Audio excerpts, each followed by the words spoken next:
So for a complex number z, let me remember z denote the real part of z. So let S be the set of all complex numbers of z satisfying z to the power 4 minus mod of z to the power 4, which is 4 iz square, where I is the iota. So then the minimum value, possible value of this will be, so we are basically given this equation, we'll expand this into this, and we know z into vector z is basically modulus of z square. Putting this, and we get z square is equal to 0 of z square minus vector z square is 4 iota. So let z be x plus iota y, which is real plus imaginary part.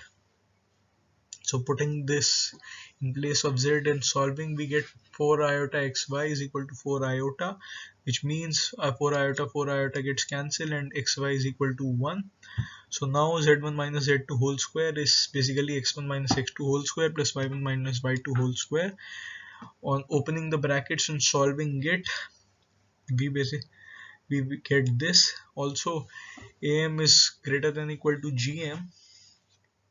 So this divided by 8 should be greater than this to the power 1 by 8, which means that which is equal to x1 square plus x2 square plus y1 square plus y2 square plus 2x1 into minus x2 plus 2y1 into minus y2, which should be greater than 8.